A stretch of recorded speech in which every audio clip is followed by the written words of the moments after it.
تلاوت کردہ آیت کا ترجمہ وَأَوْفُوا بِعَهْدِ اللَّهِ، اللہ کے عہد کو پورا کرو، اِذَا عَاهَدتُم، جب تم اسے اپنے ذمے میں لے لو، وَلَا تَنقُضُوا الْأَيْمَانَ، قسمیں کھا کر مت توڑو، بعد توکیدہا، ان کو پکا کرنے کے بعد، وَقَدْ جَعَلْتُمُ اللَّهَ عَلَيْكُمْ كَفِيلًا، قسم کھا کر تم نے خدا کو اپنا کفیل ٹھہرا لیا، ان اللہ یعلم ما تفعلون، بے شک اللہ جانتے ہیں جو تم کرتے ہو۔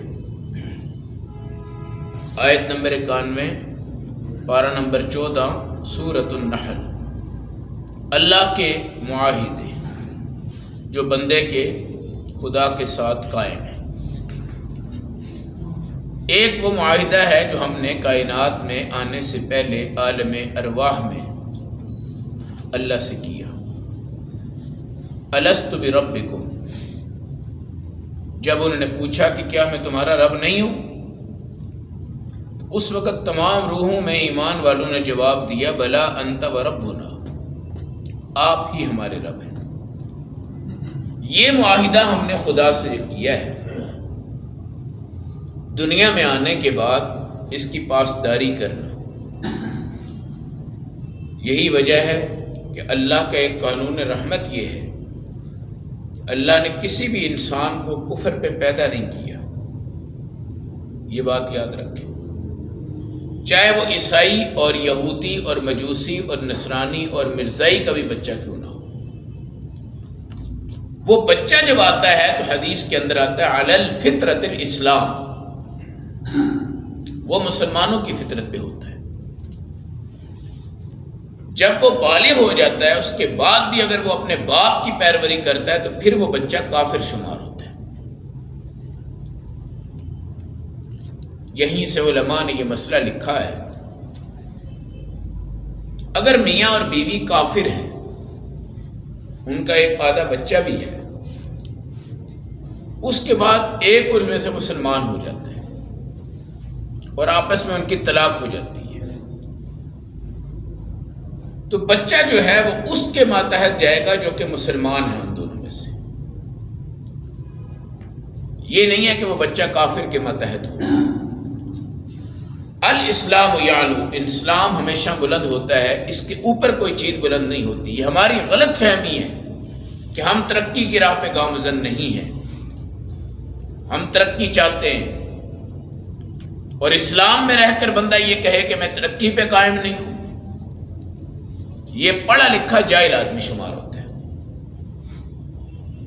اللہ کے معاہدوں میں پہلا معاہدہ کیا ہے؟ اللہ کی توحید پہ قائم ہے، اسلام پہ قائم ہے۔ اور یہ جو معاہدے ہوتے ہیں یہ انسانوں کے ساتھ زندگی کو گزارنے کا ایک ذریعہ ہے۔ چنانچہ آپ دیکھیں کہ رسول پاک ہجرت کر کے جا رہے ہیں، مدینہ میں آپ پہنچے ہیں، آپ نے انصار اور مہاجرین ان کے درمیان بھائی چارہ قائم کروایا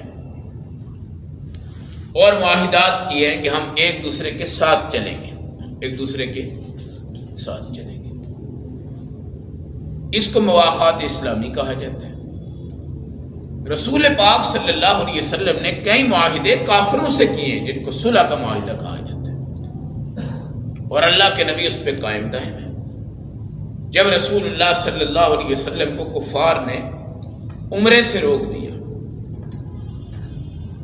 آپ نے حضرت عثمان غنی رضی اللہ تعالیٰ عنہ کو بھیجا کہ جاؤ ان سے مذاکرات کرو۔ لوگوں نے کہا کہ عثمان تم ہمارے خاندان سے ہو، تم عمرہ کرنا چاہو مقام ابراہیم پہ جاؤ، صفا پہ جاؤ، مروہ پہ جاؤ، زمزم پیو، جو مرضی کرو، تمہیں اجازت ہے، لیکن ہم تمہارے پیغمبر کو نہیں آنے دیں گے۔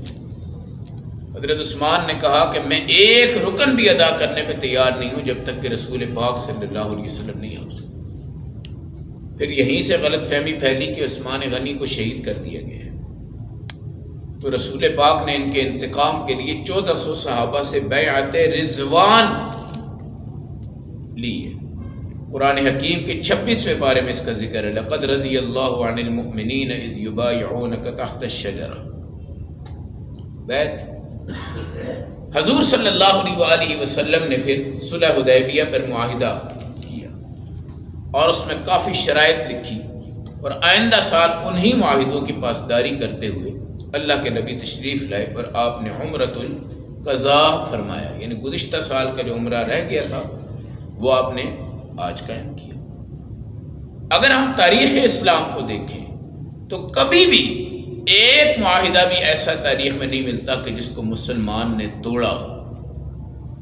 اگر توڑا ہے تو کافر نے توڑا ہے، کافر نے توڑا ہے۔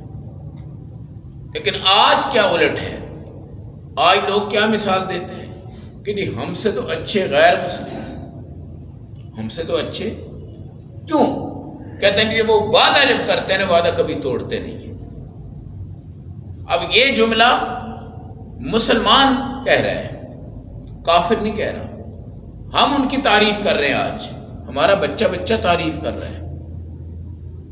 وہ کافر ہمارے دین کو پڑھ کے نا اس کے اندر سے بڑے بڑے ٹوٹکے حاصل کرتے ہیں، اور ان کو پتہ ہے کہ یہ جو معاہدہ ہے نا ایک دوسرے کے ساتھ، اس کی پاسداری کرنے سے پوری دنیا کو ہمارے اوپر اعتماد پیدا ہوتا ہے۔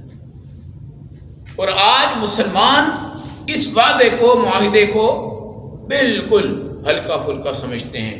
کر لو یار، وعدہ کس نے پورا کرنا ہے، کر لو بھائی، وعدہ کس نے پورا کرنا ہے۔ آیت المنافق ثلاث، منافق کی 3 نشانی ہیں۔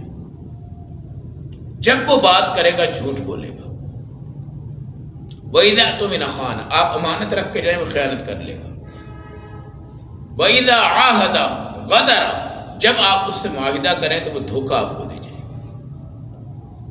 اور میرے نزدیک اس دور میں جو وعدہ کرتا ہے نا بندہ، 100 میں سے شاید کوئی ایک بندہ اس پہ پورا اترتا ہے، ورنہ جب تاریخ آتی ہے بندہ کہتا ہے جی ہاں جی آپ کا ہمارا معاہدہ ہوا ہے، تاریخ آ گئی، اور بس جی 4 دن 10 دن ٹھہر جائے، 2 دن ٹھہر جائے جی، بس ہو گیا جی، صبح ہو گیا جی، شام ہو گیا، صبح ہو گیا، شام ہو گیا۔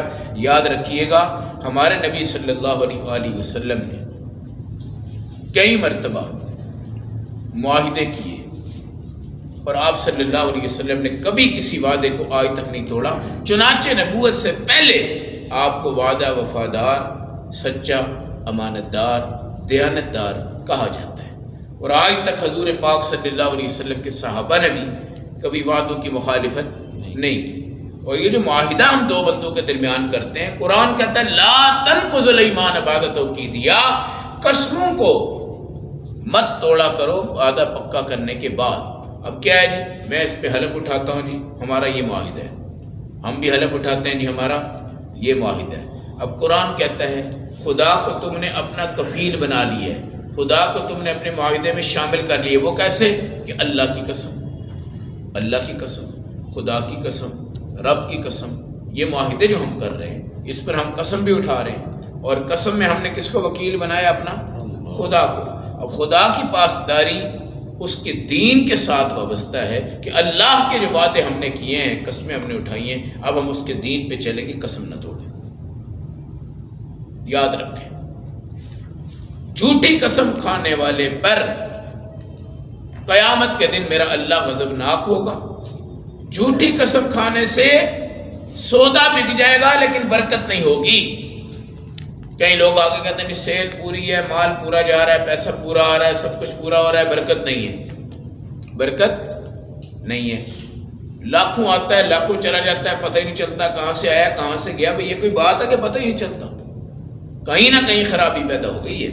جھوٹی قسم آپ نے اٹھائی ہے، چیزوں کا تعارف غلط کروایا ہے، کوئی ملاوٹ کر دی ہے، کوئی کام مکس کر دی ہے، کوئی تم نے ویسے مصنوعی کام کر دی ہے، کوئی جھوٹی زیب و زینت لگا دی ہے، الٹی پلٹی 4-5 باتیں کر کر آپ نے اس کو مزین کر دیا، خوبصورت کر دیا، اور یہاں پر قسم اٹھانے کی ضرورت بھی نہیں ہوتی، ایک دم قسم اٹھا جاتے ہیں۔ لو جی ہمارے مال پہ قسم ہے، یہ مال تمہیں پوری مارکیٹ میں نہیں ملے گا۔ ایسا کام ہے ہم کر رہے ہیں، یہ تمہارے پورے پاکستان میں کوئی نہیں کر سکتا۔ اس پر ہم قسم اٹھاتے ہیں، گارنٹی دیتے ہیں، حلف اٹھاتے ہیں۔ تو اللہ کو ہر وقت نشانہ نہ بنایا کرو، چھوٹی موٹی بات پہ خدا کی قسم، چھوٹی بات پہ رب کی قسم، چھوٹی بات پہ خدا کی قسم۔ حتی الممکن کوشش کیا کرو قسم نہ اٹھواؤ، نہ قسم اٹھاؤ۔ جھوٹی قسموں پہ خدا کے عرش بھی جھٹکا کھا جاتے ہیں۔ جب بندے کو پتہ ہوتا ہے کہ میں جھوٹی قسم کھا رہا ہوں، اور معاہدات کو پکا کرتے ہیں جھوٹی قسمیں کھا کے.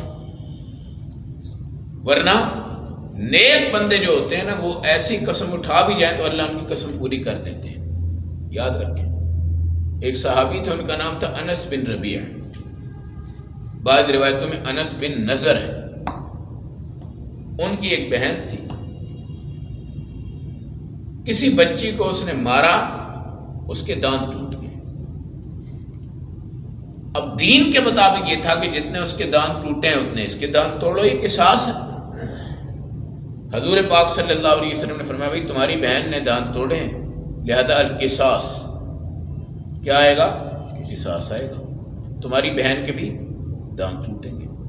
اب وہ اللہ والے بندے تھے، وہ بھی ایک دم سے انہوں نے قسم اٹھا لی، لا واللہ لا تکسر سنیتہ، اللہ کی قسم میری بہن کے دانت نہیں ٹوٹ سکتے. اب قرآن کہتا ہے دانت ٹوٹیں گے، حضور بھی کہتے ہیں بھائی قصاص لو، دانت کے بدلے میں دانت توڑو. لیکن وہ جذبات میں تھے، بہن کی محبت غالب آ گئی. جی جس طرح کوئی ہمیں کہتا ہے تمہارا بیٹے نے ایسا کیا نا، تمہارے بیٹے کی بھی جان جائے گی، اس کے بھی دانت جائیں گے. اب بندہ جذبات محبت میں، وہ بھی جذبات محبت میں آ کے کہتا ہے نہیں اللہ کی قسم میری بہن کے دانت نہیں ٹوٹیں گے. اب یہاں بندہ حیران ہوتا ہے کہ صحابی ہیں، قرآن کہتا ہے دانت ٹوٹیں گے، نبی کہتا ہے دانت ٹوٹیں گے، یہ قسم بھی اٹھا رہے ہیں کہ دانت نہیں ٹوٹیں گے. یہ نیک بندوں کی بات کر رہا ہوں. کیا ہوا؟ تھوڑی ہی دیر کے بعد ان کی آپس میں صلح ہو گئی اور دانت واقعتاً نہیں ٹوٹے. تو رسول پاک نے فرمایا ان من عباد اللہ لو اقسم علی اللہ لبرہ، کچھ اللہ والے تو اس طرح ہیں اگر ان سے قسم ویسے ہی نکل جائے نا، خدا اس کو بھی پورا کر کے ان کی لاج رکھ لیتے ہیں. انہوں نے کہا تھا دانت نہیں ٹوٹیں گے، قرآن نے کہا دانت ٹوٹیں گے، لیکن اللہ نے ایسا رحم کیا کہ قبیلہ نرم ہو گیا اور اس نے آ کے صلح کر لی، دانتوں کا معاملہ کیا ہو گیا؟ ختم ہو گیا. تو قسم اٹھاتے وقت اگر آپ نے واقعتاً سچے دل کے ساتھ اگلے بندے کو مطمئن کرنے کے لیے بھی اور خدا کی رضا کے لیے بھی اس معاہدے کو پکا کرنے کے لیے قسم اٹھا لی ہے، تو یاد کرنا کہ یہ قسم اللہ آپ کی پوری کروا دیں گے، کوئی فکر کی بات نہیں. لیکن ہمیں یہ سوچنا ہے کہ ہم قسمیں اٹھاتے ہیں صرف اور صرف وقتی طور پہ بندے کو مطمئن کرنے کے لیے کہ جی فی الحال تو مطمئن ہو جائے. قسم اٹھانی کتنی اٹھانی؟ 1 اٹھانی، 2 اٹھانی، 3 اٹھانی، 4 اٹھانی، 5 اٹھانی، 6 اٹھانی. اب چور کیا، قسم کیا، زنا والا کیا اور اس کے آگے قسم جھوٹی کھانا کیا، شراب والا کیا اور اس کے آگے جھوٹی قسم اٹھانا کیا. اس لیے قسم سے ہمیشہ بچا کریں. اگر کر لی ہے تو لا تنقض الایمان، اپنی قسموں کو کبھی نہ توڑا کریں. بعد توکیدیا، جب تم نے قسم اٹھائی تو معاہدے کو پکا کر لیا، اللہ کو تم نے کفیل بنا لیا، اللہ کا نام تم نے بیچ میں شامل کر لیا. اب اللہ کی بھی ایک غیرت ہے کہ اللہ کو دھوکہ دینے کی کوشش نہ کرنا، ورنہ اس کی سزا اللہ بڑی سخت دیں گے. اور یہاں پر اللہ کو دھوکہ کب ہوتا ہے؟ جب بندے کی پکی نیت ہوتی ہے کہ یہ کام تو میں نے ایسے ویسے ہی ٹالنے کے لیے قسم اٹھا لی ہے، کرنا کس نے، دینا کس نے، لینا کس نے. یہ جھوٹی قسمیں اٹھانے والوں کو اللہ کی تنبیہات ہیں. ان اللہ یعلم ما تفعلون، جو تم کرتے ہو خدا اس کو جانتے ہیں. اگر تم نے لکھ دیا ہے نیت خراب ہے، کہہ دیا ہے نیت خراب ہے، جو کچھ بھی ہو گیا نیت خراب. اب قسم ٹوٹ گئی تو قسم کا کفارہ ضرور دیا کریں، اس کو اپنے اوپر حاوی مت کریں. قسم ٹوٹ گئی، قسم کا کفارہ دو، اللہ سے توبہ کرو اور آئندہ قسموں سے دور رہو. کیا ہے کفارہ؟ اطعام 10 مساکین، 10 مسکینوں کو کھانا کھلاؤ. 10 مسکین بندوں کو کھانا کھلاؤ، اور وہ کھانا اس معیار کا جیسے آپ کھاتے ہیں. اب ہم ہفتے میں 5 دن گوشت کھاتے رہیں اور اگلے مسکین کو ہم اپنے کفارے کے لیے کیا کھلا دیں؟ دال کھلا دیں. ٹھیک نہیں. یہ دوسرے نمبر پہ کیا کہا؟ کسوت ہو، ان کو کپڑے دو، سوٹ دو، اچھے کپڑے جیسے تم پہنتے ہو اس معیار کے کپڑے دو. یا کوئی غلام آزاد کرو. اب غلام تو تقریباً اس دور میں ہے نہیں، وہ تو جہاد کے میدان میں ہوتے تھے، باندیاں آتی تھیں، غلام آتے تھے، ہمیں تقسیم ہو جاتے تھے. اگر آپ کھانا نہیں کھلا سکتے، اگر آپ کپڑے نہیں دے سکتے، اگر آپ غلام بھی آزاد نہیں کر سکتے، واقعتاً ہم مستحق ہیں، مستحق ہیں. پھر قرآن کہتا ہے 3 دن کے روزے رکھنے ہیں، 3 دن کے روزے رکھنے ہیں. یہ 4 کفارے ہیں قسم کے. 10 بندوں کو کھانا کھلاؤ، یا 10 کو کپڑے دے دو، یا ایک غلام آزاد کرو، یا 3 دن کے روزے رکھو.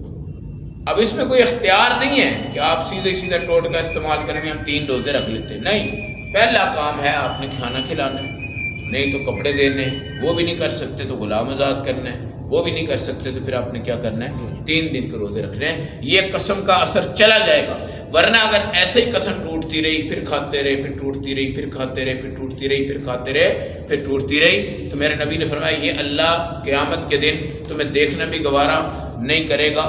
رحمت تو بعد کی بات ہے، اور اللہ اگر تم سے ملیں گے غضبان، غصے کی حالت میں ملیں گے، اور خدا کے غصے کو سمجھنا، کہنا، لکھنا، تحریر میں لانا کسی کے بس میں نہیں ہے. نہ اللہ کی رحمت کو ہم پورا سمجھ پا سکتے ہیں، نہ خدا کے غضب کو ہم پورا سمجھ پا سکتے ہیں. اللہ کے غضب کا مطلب تو یہ ہے کہ ہم تباہ ہو گئے، کوئی بچت نہیں ہے، کوئی بچت نہیں ہے. کیونکہ رسول پاک رحمت للعالمین ہے.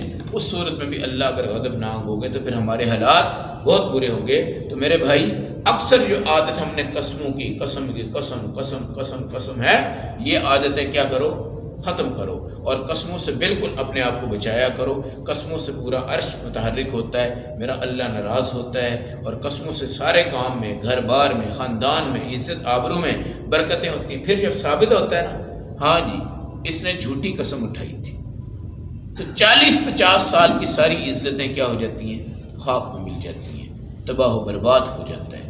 پھر نہ اس پہ کوئی اعتماد کرتا ہے، نہ میرا اللہ لوگوں کو اس کی طرف متوجہ کرتا ہے کہ آئندہ اس کے اوپر کیا کیا جائے، اعتماد کیا جائے. اللہ ہم سب کو معاہدوں کی پاسداری اور قسموں کی پاسداری کی توفیق نصیب